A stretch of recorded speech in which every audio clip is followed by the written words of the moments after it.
Casa de Israel, que a este Jesús, a quien vosotros crucificasteis, Dios le ha hecho Señor y Cristo. Al oír esto se compungieron de corazón y le dijeron a Pedro y a los otros apóstoles: varones hermanos, ¿qué haremos? Pedro les responde y les dice: arrepentíos y bautícese cada uno de vosotros en el nombre de Jesucristo para perdón de los pecados y recibiréis el don del Espíritu Santo. Así que los que recibieron, dice el verso 41, así que los que recibieron su palabra fueron bautizados, y se añadieron aquel día como 3,000 personas, y perseveraban, porque no es solo bautizarse. Muchos se han bautizado y se han alejado. Es perseverar. ¿Y perseveraban en qué? En la doctrina. Hay que perseverar en la doctrina, dice la Biblia, de los apóstoles, en la comunión unos con otros, en el partimiento de pan y en las oraciones. Hay vida en un lugar, entonces los vivos adoramos, y los que sabemos adorar el nombre de Jesús es porque Dios nos reveló ese nombre. Antes no lo hacíamos, pero ahora lo hacemos porque tenemos vida. Y si alguien tiene vida en esta hora, glorifique el nombre de Jesús. Aleluya. No es una tradición simplemente como algunos lo presentan. Algunos lo presentan como una tradición. Tampoco es un acto simplemente ceremonial o una tradición de algún grupo religioso. El bautismo es un paso trascendental en la vida de toda persona que desea ser salva de condenación. Cuando hablamos de bautismo en el nombre de Jesús y lo que es bautismo, entonces viene de una palabra griega que es baptizo, que significa sumergir, mojar, empapar por completo un objeto, una persona. Eso es baptizo, viene de allí, del griego, que es sumergir. Es lavamiento también, es introducir, y también es sepultar en. Cuando hablamos de orígenes de bautismo, entonces tenemos que irnos también a hablar de todas las religiones y grupos denominacionales que han tenido tal costumbre de consagrar a sus seguidores. El bautismo no es una costumbre, es un mandato para todo aquel que quiera ser salvo. En la religión judía entonces y otras culturas existían los baños para la purificación del cuerpo. Hoy en día también lo practican muchas sectas, muchos lugares. En eso se hace mención incluso de algo maravilloso, algo que Pablo retoma en el Nuevo Testamento escribiendo a los Corintios, en el capítulo 10 de la primera carta, el verso 1 y 2. Y Pablo dice: no quiero, hermanos, que ignoréis que nuestros padres todos estuvieron bajo la nube, y todos pasaron el mar, y todos en Moisés fueron bautizados en la nube y en el mar. La misma ley mosaica entonces hablaba, establecía varios lavamientos con agua. Eso se ve en cantidad de pasajes bíblicos, en Éxodo 29:4, 30:20, 4:12, en Levítico, en cantidad de pasajes. La Biblia habla como los sacerdotes eran purificados por el lavacro en agua. Ese lavacro habla ya en el tabernáculo. ¿Y de qué manera se hizo? De bronce, y se moldeó según las especificaciones de Dios, según Éxodo también capítulo 30. Y Dios dio instrucciones para el lavacro, la fuente de bronce también conocida. Y dice la Biblia: y habló más Jehová a Moisés diciendo: harás también una fuente de bronce con su base de bronce para lavar, y la colocarás entre el tabernáculo de reunión y el altar, y pondrás en ella agua, y de ella se lavarán Aarón y sus hijos las manos y los pies. Cuando entren en el tabernáculo de reunión, se lavarán con agua para que no mueran. Y cuando se acerquen al altar para ministrar, también para quemar la ofrenda encendida para Jehová, se lavarán las manos, se lavarán los pies, para que no mueran, y lo tendrán por estatuto perpetuo él, su descendencia, por sus generaciones. La Biblia habla también de las impurezas físicas. Eran incluso quitadas por agua. Biblia, de barro que tocare el que tiene pluco, será quebrada, y toda vasija de madera será lavada con agua. Cuando se hubiere limpiado de su flujo, el que tiene flujo contará 7 días desde la purificación, y lavará sus vestidos y lavará su cuerpo en aguas corrientes, y dice la Biblia, y será limpio. Será limpio. Naamán necesitó incluso limpieza y sanidad por agua. Lo narra el segundo libro de Reyes. Dice la Biblia: Naamán, general del ejército del rey de Siria, era varón grande delante de su señor, lo tenía en alta estima, y dice que había un pero en él, era leproso, era un hombre importante, pero tenía lepra. Entonces Eliseo le envió un mensajero diciendo: ve y lávate 7 veces en el Jordán, y tu carne se te restaurará y serás limpio. Y nada más se fue como enojado, porque hay personas que el bautismo, cuando lo miran, dicen: yo no le veo sentido. Es como el que dice hoy en día: arrebatamiento, un rapto, algo de la iglesia nunca ha ocurrido, y lo ven como algo insignificante. Naamán se enojó. He aquí, yo decía para mí, saldrá luego, y estando en pie invocará el nombre de Jehová su Dios, y alzará su mano y tocará el lugar y sanará la lepra. Y decía Naamán: Habana y Farfán, ríos de Damasco, no son mejores que todas las aguas de Israel. Si me lavaren ellos, no seré también limpio. Y se volvió y se fue enojado. Hay algunos que resisten. No, ¿y por qué? ¿Y por qué así? Porque a Dios le plació y Él es soberano, y esa es la manera de Él, no a nuestra manera. Miren, más sus criados, los criados de Naamán, se le acercaron y le hablaron diciendo: Padre mío, si el profeta te mandare alguna gran cosa, ¿no la harías? Cuanto más diciendo: lávate y será limpio. ¿Existen otros bautismos por inmersión? Sí, existen, pero no el dado por Jesús, porque el dado por Jesús es el que Él dio, y ahora vamos a entrar en ello. Miren, los maoístas, los hinduistas, los budistas, los musulmanes, los católicos, los mismos ruselistas, los trinitarios, los adventistas, hasta los satánicos bautizan, los mormones bautizan, los masónicos bautizan, pero todos estos cerrados, ya que no sirve sino para cumplir un rito, una ablución, pero no es el bautismo para perdón de pecados y en el nombre de Jesús, una ablución. Y quiero hablar más de ello. Todos ellos no son el acto bíblico para perdón de pecados, para salvación en esta dispensación de la gracia. En el tiempo de los profetas también se habló de lavamientos. Isaías habló, los salmistas o los que participaron de los salmos hablaron, Ezequiel habló, Joel habló, entre muchos otros.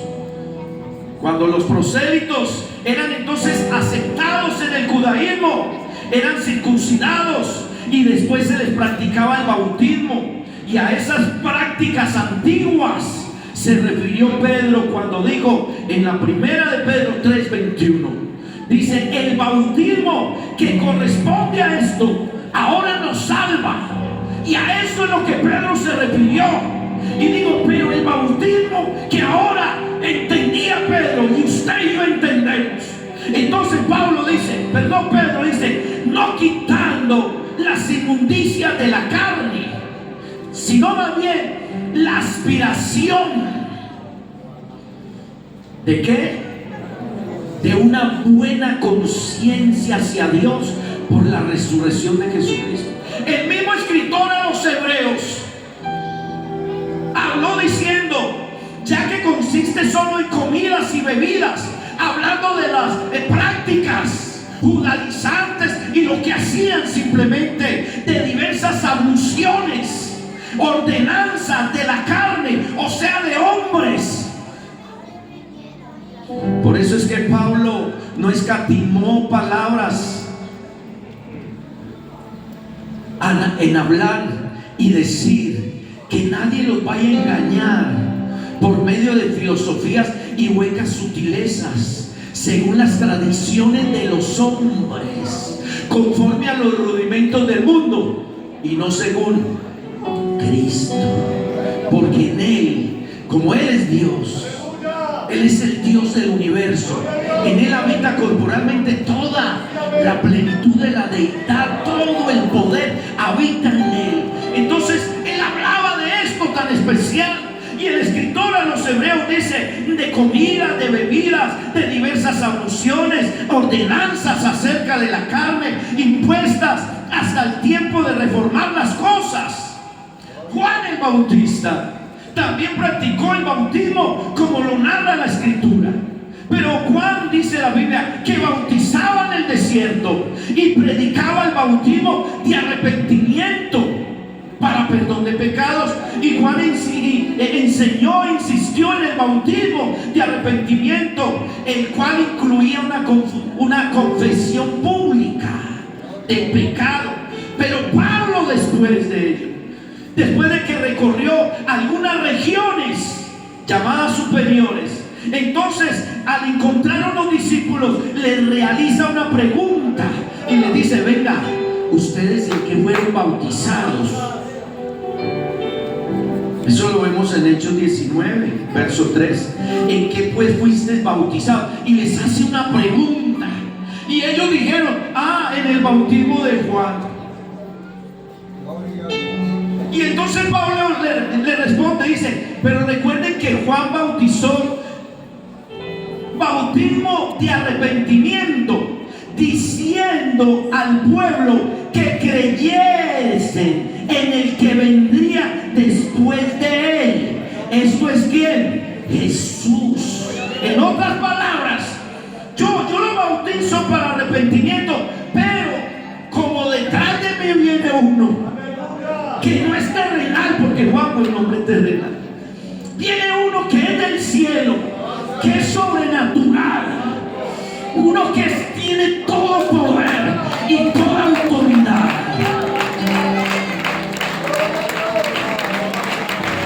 Alguien que lo glorifique, alguien que lo haga, por favor.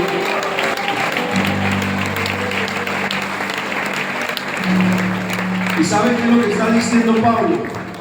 Pablo está diciendo: miren, ahora el bautismo ya no es según algún profeta, ni mayor ni menor. Pablo ahora dice: no, es que ahora he conocido algo más maravilloso. Ya vino el Todopoderoso y Él ya mandó un bautismo que es diferente al que Juan enseñó, al que los profetas y en la antigüedad enseñaron. Y le recuerda que no era a la forma de Juan, porque recuerde que cuando hablamos de abluciones era un ritual purificador que se basa en lavar partes del cuerpo. Pero ahora era la manera de Jesús. Teológicamente, adentrándonos más, el bautismo es un símbolo de la muerte y de la sepultura de Jesús, según lo dice Romanos. Y todo esto implica morir para el mundo, y puede llegar al límite incluso hasta de una discriminación de la persona bautizada, ya que en esto, después de que una persona entrega su vida a Dios, nada vuelve a ser igual. Nada vuelve a ser igual. Porque el que te diga que tú te arrepentiste, tomaste el bautismo en el nombre de Jesús y puedes seguir tu vida de la forma que traía antes, es un mentiroso. Porque Pablo mismo lo refiere: si alguno está en Cristo, y vaya que sí es nueva criatura. Vaya que sí somos nueva criatura, porque las cosas viejas pasaron y aquí algunas son hechas nuevas. Dígalo allá atrás. Algunas son hechas nuevas. Todas son hechas nuevas. Ese bautismo para este tiempo. El creyente entonces se identifica con Cristo en su muerte, en su sepultura, en su resurrección. Y Pablo a los romanos, si lo proyectamos ahí, Romanos 6:4 dice: porque somos sepultados juntamente con Él para muerte por el bautismo, a fin de que como Cristo resucitó de los muertos por la gloria del Padre, así también nosotros andemos. Miren, dígalo, andemos en vida ¿qué? Nueva. Amigo y amiga que están esta noche con nosotros, Cristo quiere que tú vivas una vida diferente. Cristo quiere que tú vivas de manera distinta, de manera hermosa, que experimentes el gozo de la salvación y que andes en vida nueva, en nueva vida. Porque la vida en Cristo es lo mejor que nos ha sucedido, es lo mejor que nos ha pasado. Nada se compara a esta vida nueva. Nada.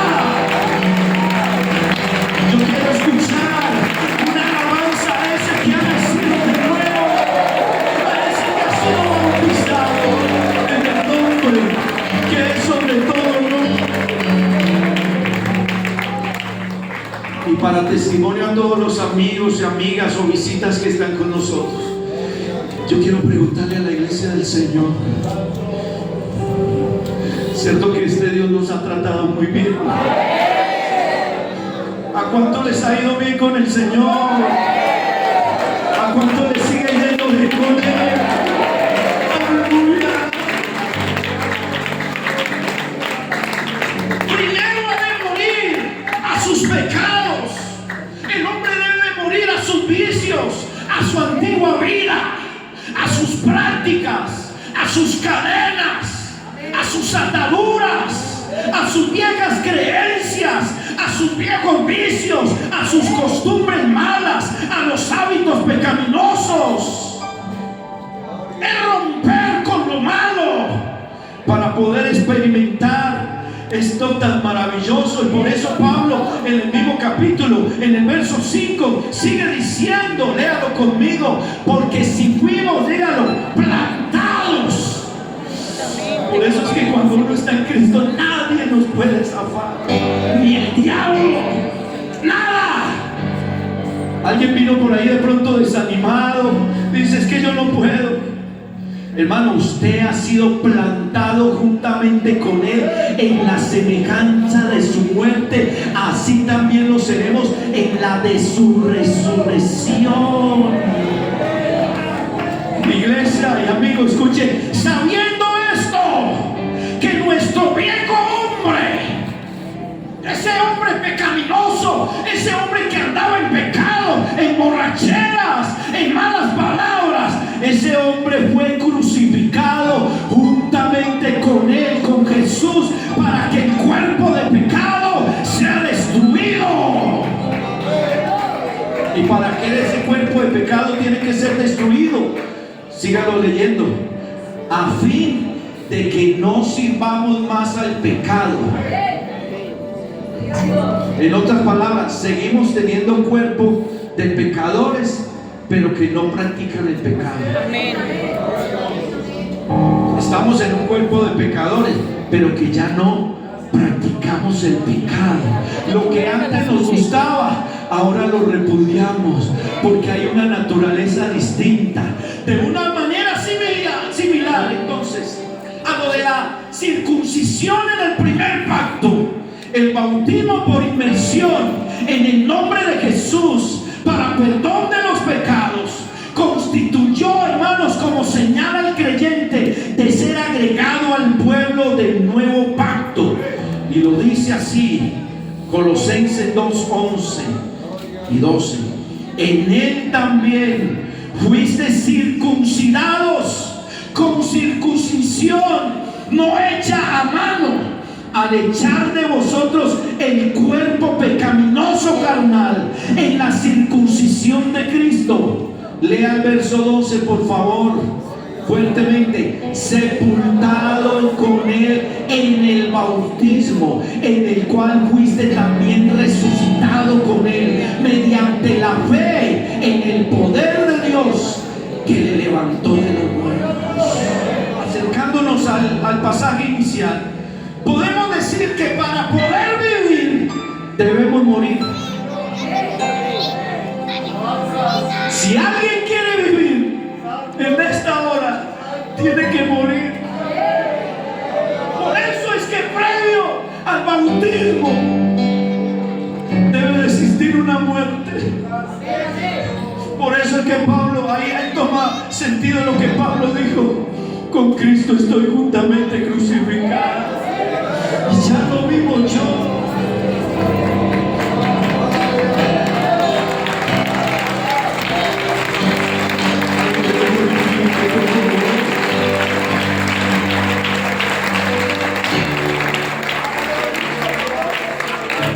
El hombre debe morir primero.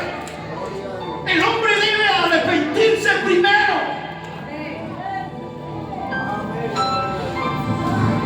Nosotros, perdónenme amigos que me escuchen, compañeros, nosotros no estamos engañando a personas. Nosotros le estamos hablando lo que dice la Biblia. Por eso una persona cuando llega a este lugar, esa persona tiene que tener un cambio en su vida, tiene que dar frutos dignos de arrepentimiento, tiene que dar un giro de 180 grados, que es el arrepentimiento, el tipo de arrepentimiento del hijo pródigo, cuando dice la Biblia volviendo en sí.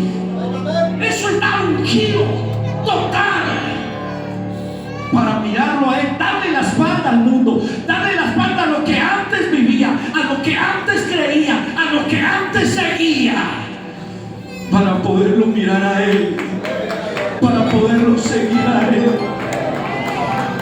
Así que una vez se ha experimentado el arrepentimiento, que es el punto de retorno a Dios, que es entonces el símbolo de la sepultura, toma vida.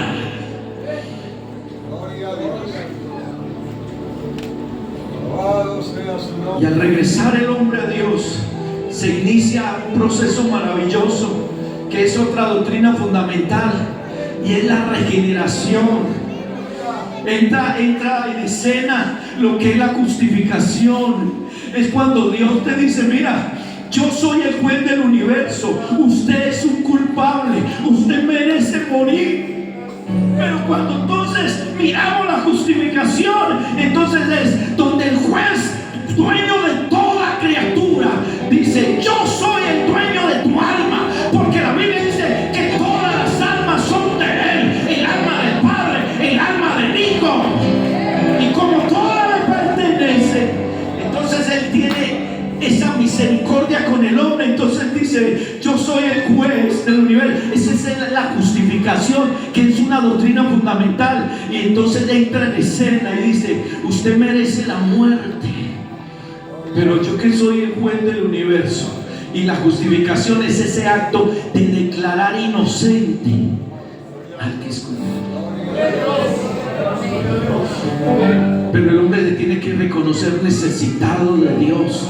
El hombre tiene que sentir necesidad de Dios, saber que como va en los vicios, en la maldad, como va, no tiene oportunidad. No tiene oportunidad, porque no hay salvación fuera de Cristo, no hay salvación fuera del Evangelio, no la hay.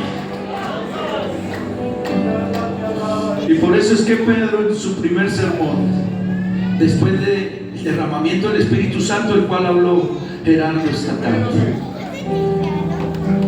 entonces Pedro da un primer sermón donde está junto con los apóstoles.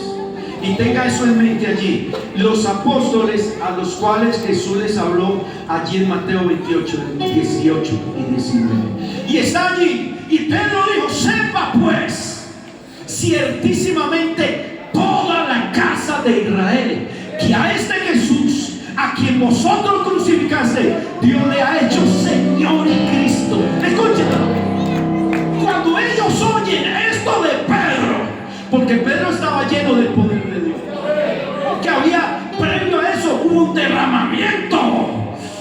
del Espíritu Santo venía de Pentecostés. Había una unción, había hablado otras lenguas, y Pedro, lleno del poder de Dios, de la gloria de Dios. Entonces les habla ese en el verso 36, y en el verso 37 todos los que oían entonces se compungieron de corazón. En otras palabras, el corazón de esos oyentes se volvió, del griego dice que ese compungir es como una uva pasa. Su corazón se estremeció al oír a ese predicador llamado Pedro decir esto. Y entonces la gente escuchó algo, sintió algo en su vida, porque la palabra llega al corazón de la vida de una persona. No importa la situación en que esté, la adversidad en que esté, o donde esté sumergido. Entonces llega la palabra, y cuando ellos oyen la palabra se compungen de corazón, y le dicen a Pedro, le preguntan a Pedro: ¿y a quién más? Y a los otros apóstoles le dicen: ¿qué vamos a hacer? ¿Qué esperanza hay para nosotros? ¿Qué oportunidad? ¡Ay! Nos equivocamos, porque los que están preguntando no habían entendido hasta que Pedro dio el sermón. Y cuando lo oye, lleno del poder de Dios, Pedro, como sabía y la tenía clara, lleno del poder del Espíritu Santo, dijo: ¿sabe qué tienen que hacer? Arrepentirse. Porque previo al bautismo en el nombre de Jesús para perdón de pecados está el arrepentimiento. Por eso Pedro dijo: arrepentíos y bautícese cada uno de vosotros. Y ahí llega algo maravilloso. Bautícese cada uno de vosotros. ¿Cómo? En el nombre de Jesucristo. Y escúcheme, nos devolvemos en Mateo 28, 18 y 19. Jesús los llama a los discípulos que están allá con Pedro, hablándoles. Entonces les dice, los llama y les dice: mire, discípulos, toda potestad me es dada en el cielo y en la tierra. ¿Sabe por qué? Porque Jesucristo es Dios, arriba en el cielo, abajo en la tierra, y no hay otro. Como Él es indivisible, Él es el único Dios. Escúcheme, como toda potestad es dada, porque Él tiene toda potestad y autoridad. Por tanto, por eso vayan y hagan discípulos. En la versión original no aparece bautizándolos en los títulos. Ahí no dice bautizándolos en el nombre del Padre. En la versión original dice bautizándolos en el nombre de Jesús. Pero como la iglesia tiene una revelación que va por encima de una traducción, nosotros tenemos una revelación que va por encima de una traducción. Entonces allí encontramos bautizándolos en el nombre, en singular, del Padre. Y cuando usted va y estudia la Biblia, va y revisa cuál es el nombre del Padre, se encuentra que el nombre del Padre es Jesús. Cuando usted revisa en la Biblia que el nombre del Hijo es Jesús, y revisa que el nombre del Espíritu Santo es Jesús, los discípulos recibieron eso, porque ahí en Mateo 28, 19 a nadie bautizaron. Fue el mandamiento para ellos. ¿Cuándo vino el cumplimiento? Después de Pentecostés, en Hechos 2:38, cuando Pedro dijo: arrepentíos y bautícese cada uno de vosotros en el nombre de Jesucristo para perdón de los pecados, y recibiréis el don del Espíritu Santo. Así que los que recibieron su palabra, porque la palabra hay que recibirla, hay que comerla, aliméntese de palabra, fueron bautizados. Y dice la Biblia, se añadieron aquel día como 3,000 personas y perseveraban en esta sana doctrina. Yo no sé si a usted le parezca maravilloso que la iglesia primitiva es unánime con la iglesia pentecostal hoy en día, unánimes en la doctrina, en el nombre de Jesús, en el derramamiento del Espíritu Santo y en el bautismo en el nombre de Jesús para perdón de los pecados. En ese contexto podemos ver que el bautismo no es el final de esta maravillosa salvación, pero sí forma parte de este plan salvífico del Señor. No es, con todo respeto lo digo, el bautismo no es para poner un nombre a una persona. El bautismo no es para limpiar una llaga de una persona. Es mucho más. Es más que eso. Yo no sé si aquí hay personas que saben que necesitan del bautismo en el nombre de Jesús, porque usted no lo puede aplazar. Usted no puede aplazar. Con esto no se juega, perdóname que te lo diga. No hay algo más urgente en la vida del ser humano que arreglar la situación con Dios, arreglar la vida con Dios. Yo tenía un amigo, yo 31 de diciembre lo invité a la iglesia. Estaba apartado y lo invité a la iglesia. Vamos, reconcíliate con Dios. Jaime, te tengo una buena noticia. Desde el 1 de enero voy a arreglar la vida con Dios. Y le dije, vamos ya, vamos y reconcíliate con Dios, porque Dios está bueno. Dios hasta el último momento trata con el ser humano. Entonces, déjeme que yo me voy a pegar la última rasquita. Me pego la última rasquita y ahí sí me consagro. Le insistí por media hora. Digo, no, luego hablamos, pero va a ver que lo que yo digo es verdad. A las 2, 3 de la mañana lo apuñalaron y murió en una fiesta pegándose la rasquita. Porque no hay algo más real que la muerte. Y la Biblia lo dice, está establecido para los hombres que mueran una sola vez y después de esto el juicio. ¿Saben cuál es el gran problema de los humanos? Hasta de todos, que nosotros creemos que nos vamos a morir a los 110 años. Yo fui pastor asistente en Villa del Río, nos congregamos unos años.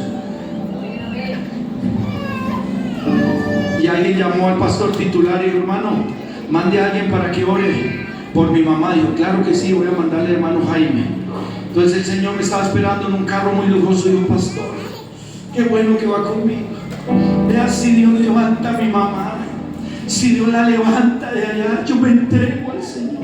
Yo le dije, entréguese, haciendo la levante. Usted no puede condicionar a Dios, porque usted sin Dios no es nada y Él sin usted sigue siendo Dios. Y cuando llegué, una anciana muy querida, y yo la vi, yo dije, poder en el Señor. ¿Cuántos años tiene tu mamá? Y yo, 104. Él aspiraba a 110. Y otra de las situaciones problemáticas del ser humano es que creemos que se muere es el anciano. Entonces, ¿cuántos años tenía? 98. No, ya tenía, como en otras palabras, no, ya era justo. No, ya era justo. Cierto, siempre pensamos eso. Pero les digo algo, se muere el bebé, se muere el adolescente, se muere el joven, se muere el anciano, se muere el adulto, porque no hay algo más seguro que eso. La Biblia dice que el hombre como la hierba son sus días, florece como la flor del campo y pasa el viento por ella y feneció, perece y su lugar no la conocerá más. Por eso la oportunidad que Dios le da al ser humano es ahora que tienes vida. Ahora, porque siempre nos faltará tiempo. Yo lo decía estos días. Miren, nos faltará tiempo para ser mejores pastores. Nos faltará tiempo para ser mejores padres, mejores hijos, mejores creyentes, mejores servidores. Nos faltará tiempo. Por eso lo que debes de hacer bien, hazlo ya. Y no hay algo mejor que entregar la vida a Jesús. Yo quiero invitar a la iglesia que se mire de pie. quiero orar por usted. Alguien que quiera entregar la vida a Jesús. Aquí hay un hombre, vamos a orar por él. Venga. Alguien que quiera venir, aquí hay una joven, hay una valiente, aquí hay otro valiente. Alguien que quiera entregar su vida a Jesús y decirle: Señor, aquí estoy. Yo quiero arrepentirme, yo quiero entregarme a ti, quiero ser bautizado en el nombre de Jesús. Aquí hay otras personas que están viniendo. Alguien más, aquí viene otro joven. Alguien más por allá atrás, por allá a la mitad. Venga, en el nombre de Jesús te invito. Te hemos predicado la palabra de Dios. Te hemos predicado que Jesucristo es el Dios verdadero. El bautismo en el nombre de Jesús para perdón de pecados. Aquí viene otra joven, vamos a orar por ella. Aquí viene un caballero, ¿cuántos quieren orar por ellos? Por allí atrás viene otro caballero, Dios le bendiga. Por allá atrás viene otras personas, una pareja. Aquí viene otra dama, aquí viene otra persona. Vamos a orar por ellos. Venga, venga en el nombre de Jesús. La invitación más linda, a título personal, compañeros de iglesia, la invitación más espectacular de toda la Biblia es cuando Dios dice: no queréis venir a mí para que tengan vida. Esa es la invitación más maravillosa de la Biblia para mí. Usted no quisiera venir a Dios para que tenga vida. Venga, venga. Aquí viene otra señora, aquí viene otra señora. Venga, venga, ábrele espacio por ahí. Hay muchas personas, hermano. No hay algo más importante aquí en Manizales que lo que está ocurriendo aquí en esta sede. Viendo personas, allí viene otro joven, allí viene otro caballero, viene otra señorita, por allí viene otro caballero. Ábrele espacio por ahí. Venga en el nombre de Jesús.